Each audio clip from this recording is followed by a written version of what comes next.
ඔයාලට පොඩි මැජික් එකක් පෙන්නන්නද? මේ තියෙන්නේ රක්වානේ හැංගිලා තියෙන සුන්දර දියැලක් වුණ දැල්ලින් නැල්ල. බලන්න. රක්වානේ හැංගිලා තියෙන තවත් සුන්දර දියැලක් වාගෙන ආවා. ඒ තමයි දැල්ලින් නැල්ල. අහලා තියෙනවද? රක්වාන මසිමුල පාරේ කිලෝමීටර් 2ක් වගේ ගියායින් පස්සේ මේ දියැල්ල ළඟට එන්න පුළුවන්. ඉතින් මෙන්න මෙතන තියෙන කුඩා ජල විදුලි බලාගාරයකට වතුර අරන් යන නල මාර්ගයක් ඉදිරි කරලා එතන මේ ගේට්ටුවක් දාලා තියෙන ඇතුල් වෙන්න නම් තහනම් කියලා තියෙන. හැබැයි ඇතුල් වුණාට ප්‍රශ්නයක් නැහැ කියලා මේ කට්ටිය කිව්වා. ඉතින් එතනින් ඇතුල් වෙලා අඩි 10ක් වගේ චූටි දුරක් ආවයන් පස්සේ ඔයාලට මෙන්න මේ අපූර්ව දියැල්ල බලා ගන්න පුළුවන්. පේනවද? මේ පහලින් කඩාගෙන හැලෙන්නේ අන්න ඒ හැංගිලා තියෙන සුන්දර දියැල්ල. ඉතින් රක්වානේ හැංගිලා තියෙන සුන්දර මිනි කැටය තමයි මේ දැල්ලින් නැල්ල. ඉතින් ඔයාලත් රක්වානේ පැත්තේ එනවනම් මේ සුන්දරත්වය බලන්න එන්න අමතක කරන්න එපා. ඔයාලට ඇල්ල මුදුනට පහසුවෙන්ම ළඟා වෙන්න පුළුවන්. ඇල්ල මුදුන ඉඳලා පහසුවෙන්ම දියැල්ල බලන්න පුළුවන්. ඉතින් මේ සුන්දරත්වය බලන්න ඒක නිසා ඔයාලත් එන්න මේ දැල්ලින් නැල්ල. පේනවද? අපූර්වට දැල්ලින් නැල්ල පහළට කඩාගෙන හැලෙන ලස්සන. ඉතින් මෙතනින් ඇල්ල මුදුනට යන්න පාරක් නැහැ. මෙතන විදුලි බලාගාරයේ ඒ ජලය අරන් යන නල මාර්ගයේ ඉදි කරලා තියෙන පොඩි බැම්මක් තියෙනවා. එතෙන්න මම හිතන්නේ බහින්න පාරකුත් නැහැ. නාන එකත් තහනම් කියලා බෝඩ්ස් ගහලා තියෙනවා. ඒ වගේම ඇල්ල පහළට යන පාරක් මට හොයාගන්නත් බැරි වුණා. සමහරට මෙතන විදුලි බලාගාරයට යන පාර දිගේ ගියොත් අපිට ඇල්ල පහළට යන්න බැරි වෙන හේකුත් නැහැ. කොහොම වුණත් මෙතන ඉඳලා බැලුවත් ඇල්ල හරි ලස්සන පේනවනේ. සුදු පෙන නංවගෙන පහළට කඩාගෙන හැලෙන දැල්ලින් නැල්ලේ අපූර්ව. ඉතින් මේ තමයි රක්වානේ හැංගිලා තියෙන සුන්දරත්වය දෙන ඔයාලත් රක්වාන පැත්තේ ආවොත් මේ සුන්දරත්වය විඳින්න එන්න අමතක කරන්නත් එපා. බලමු මම දැන් try කරන්නේ මෙතන මේ විදුලි බලාගාරයට පැටලලා තියෙන පාර දිගේ ගිහිලා ඇල්ල පහළට යන්න පුළුවන්ද කියලා බලන්න. try එකක් දීලා බලමු නේද? සෑහෙන පරිස්සමට කල්පනාවෙන් යන්න ඕනේ. ඇතුල් වීම තහනම් කියලා ගහලා තියෙනවා. ඒක නිසා මම හිතන්නේ යන්න දෙයිද දන්නේ නැහැ. බල්ලෙකුත් ඉන්නවා.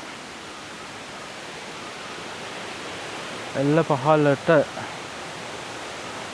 බලමුද ගිහිල්ලා අපිට යන්න පාරක් තිබුණොත් අපිට ඇල්ල පහළට ය아가න්න පුළුවන් වෙයි සමහර විට. මෙතනින් පහළට තියෙනවා පාර විදුලි බලාගාරයට යන පාර. බලමු. ඔන්න අපිට ඇල්ල පහළට යන පාරක් හම්බුණා. පාරක් කියන්නේ කැලේ මැදින් බැහැගෙන යන්නයි තියෙන්නේ. පාර හොයාගෙන යන්න ඕනේ. ඇල්ල අයින දිගේ ඇල්ලේ සද්දෙත් ඇහෙනවා. ලිස්සනවා. ඒ නිසා කල්පනාවෙන් යන්න ඕනේ.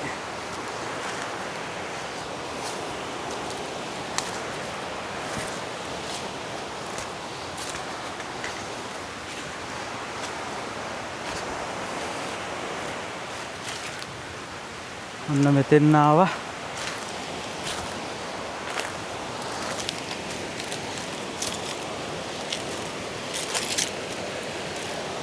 පොඩි වැල්.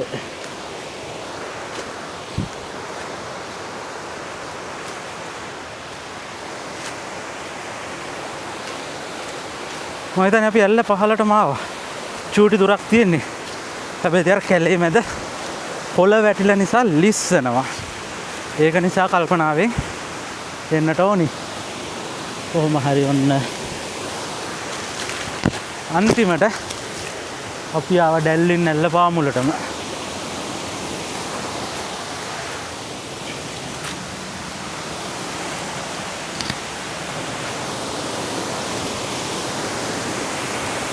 ඔන්න අපි ආවා.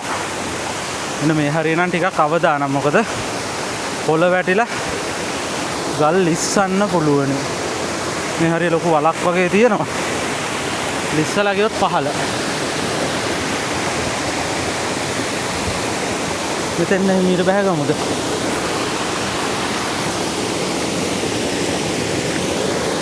දැස්සොත් නැග ගන්න පුළුවන් වේද බලමුනේ.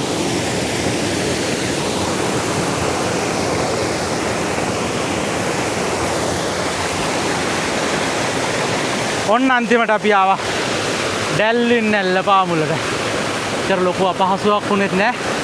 මෙන්න මේ කැලෑව මැදින් තමයි පල්ලම් බැස්සේ. රජුටක් ඉස්සරහට ගිහලා විස්තර කතා කරමු.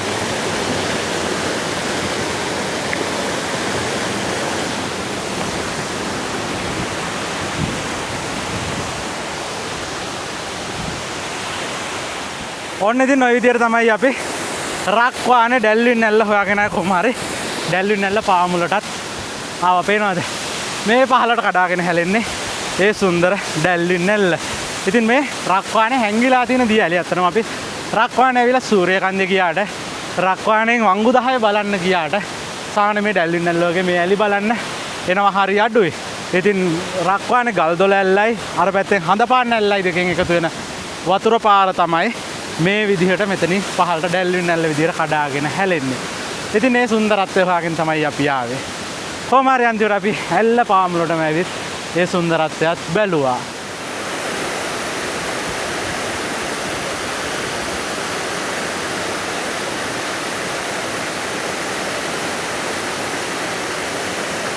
ඉතින් ඔයාලත් ඩැල්වින් නැල්ල බලන්න එනවා නම් එන්න හොඳම දවස් තමයි වැහි දවස්. එතකොට මේ දිය ඇල්ල මීට වැඩිය හරි අපූර්වට වතුරෙන් පෝෂණය වෙලා ගලාගෙන හැලෙනවා. ඇත්තට මේ දවස්වල තියෙන වියදි කාලගුණයත් එක්ක සෑහෙන වතුර අඩුයි. ඒකෙනුත් කුඩා මේ විදුලි බලාගාරයේ ක්‍රියාත්මක වෙන දවස් වුණොත් මේ තරම්වත් වතුරක් බලා ගන්න වෙන්නේ නැහැ. එමුණොත් මේ වතුර ටිකත් විදුලි බලාගාරය ගියන් පස්සේ වතුර නැති දිය ඇල්ලක් තමයි අපිට බලා ගන්න වෙන්නේ. ඉතින් ඒක නිසා හොඳම දවස් තමයි වැස්ස දවස්. කොහොම වුණත් පායන දවසක ඇවිල්ලා විදුලි බලාගාරයේ ක්‍රියාත්මක වෙන්නේ නැති නිසා අපි දිය ඇල්ලේ සුන්දරත්වය මේ විදිහට හරි බලන්න වාසනාව හම්බ වුණා. ඉතින් ඔයාලත් රක්වානේ එනවා නම් මේ දිය ඇල්ල බලන්නත් එනවා නම් මේකේ ජලය ප්‍රමාණය ගැනත් පොඩ්ඩක් සැලකිලිමත් වෙන්න. ඊට පස්සේ ඉතින් මෙතනින් එහාට ගඟ පහළට ගලාගෙන යනවා. අනිත් කාරණාව තමයි මේ දිය ඇල්ල කොටස් දෙකකට කඩා හැලෙන්නේ. දැන් අපි ඉන්නේ මේ පළවෙනි කොටස කඩාගෙන හැලෙන තැන. මේ තියෙනවනේ පේනවනේ.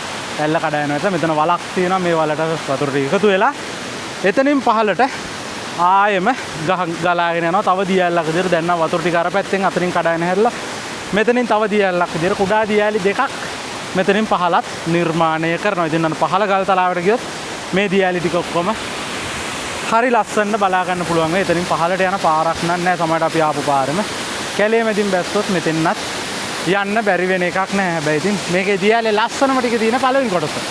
ඒක නිසා අපි මෙතෙන්න වෙලා මේ දිය ඇලේ සුන්දරත්වය විඳිනවා. පේනවනේ. හරි ලස්සනට කඩාගෙන හැලෙන ඩැල්වින් නැල්ලේ සුන්දරත්වය. දිය ඇලි කොච්චර බලන් හිටියත් ඇති හිතෙන්නේ නැහැ. ඉතින් ඒක නිසා මම දන්නේ නැහැ කොච්චරක් මට මෙතන ඉන්න හිතේද කියලා. කොහොමවත් සුන්දර ඩැල්වින් නැල්ල ළඟට වෙලා තව ටික වෙලාවක් අපි යමු.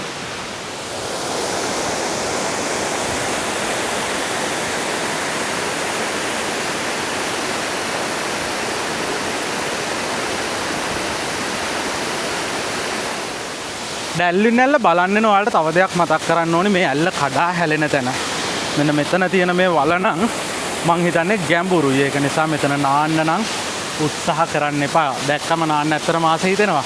ඒ වුණාට මං හිතන්නේ නාන්න සුදුසු තැනක් නෙවෙයි. වතුර වැටලා මෙතන හැරිලා ලොකු වලක් තමයි ඇත්තේ. ඒ වගේම ඇල්ල මුදුනේත් අර විදුලි බලාගාරයට හදපු තාප්පේ නිසා එතන පොඩි පොන්ඩ් එකක් වගේ හැදලා තියෙනවා. එතනත් නාන්න එපා කියලා ගහලා තියෙනවා. මම හිතන්නේ එතනත් ගැඹුරු ඇති. ඉතින් ඒක නිසා මෙතන නාන්න නම් උත්සාහ කරන්න එපා. බැලුවට නාන්න ඕනි නම් ඇල්ලේ මේ දෙවෙනි තුන්වෙනි කොටස් පේනවා. මේ කොටස වැටෙන තැනත් මෙතනත් තියෙන වලක්. ඒ නිසා මෙතනත් මං හිතන්නේ නාන්න එච්චර සුදුසු නෑ. මේ කොටස ගිහිල්ලා මෙන්න මෙතනින් පහළට කඩාගෙන හැලලා නතන තියෙන එතන වලත් පහුණෙන් පස්සේ එතනින් එහාට නම් නාන්න සුදුසු තැන් තියෙනවා. හැබැයි ඉතින් මේ දිය ඇල්ලේ මං නාන්නක එච්චර රෙකමන්ඩ් කරන්නේ නෑ.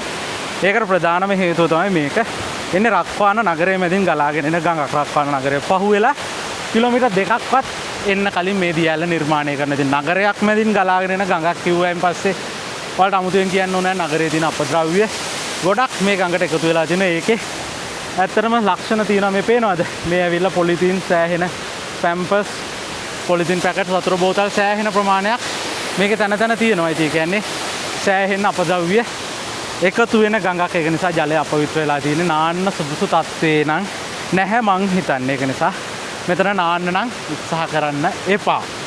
නානවා නම් හැබැයි මේ මස්සිමුල පාර තව ටිකක් පහළට ගියන් පස්සේ මේ ගඟ තව ටිකක් පහළට යද්දි නාන තැන් කීපයක් තියෙන. ඒ තැන් වෙනකොට නම් ගඟ පිරිසිදු වෙලා තියෙවි. ඒක නිසා මෙතෙන්න වැඩි වලට නාන්න ඕන නම් මස්සිමුල පාර තව ටිකක් ගිහිල්ලා නාන්න තැනක් හොයාගන්න.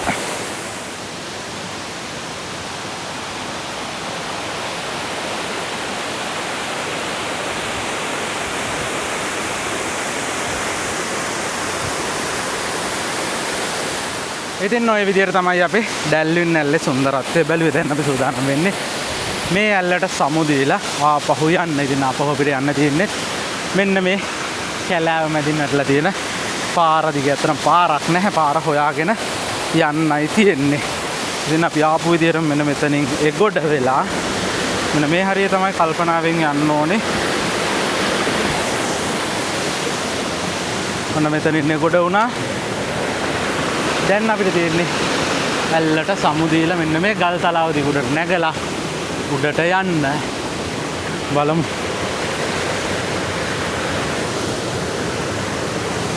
ලිස්සනවා. හරි එතනින් නම් අපි ගොඩ වුණා.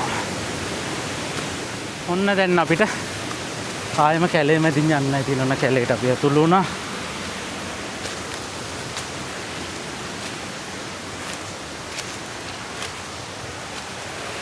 පරිස්සමට මේ ටික නැගගෙන යමු.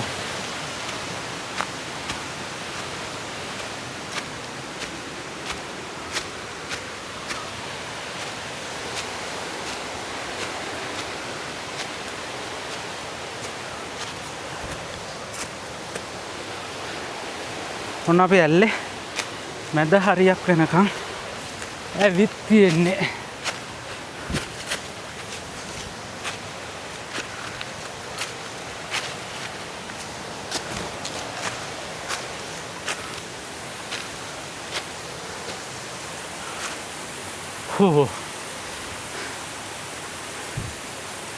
දැන් මහන්සි.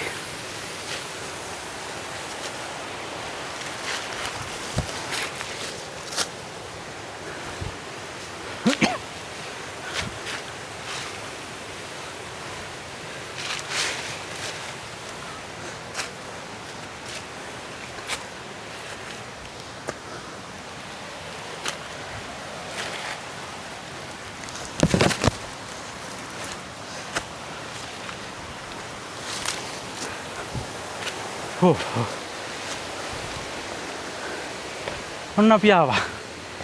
උඩටම ආවා.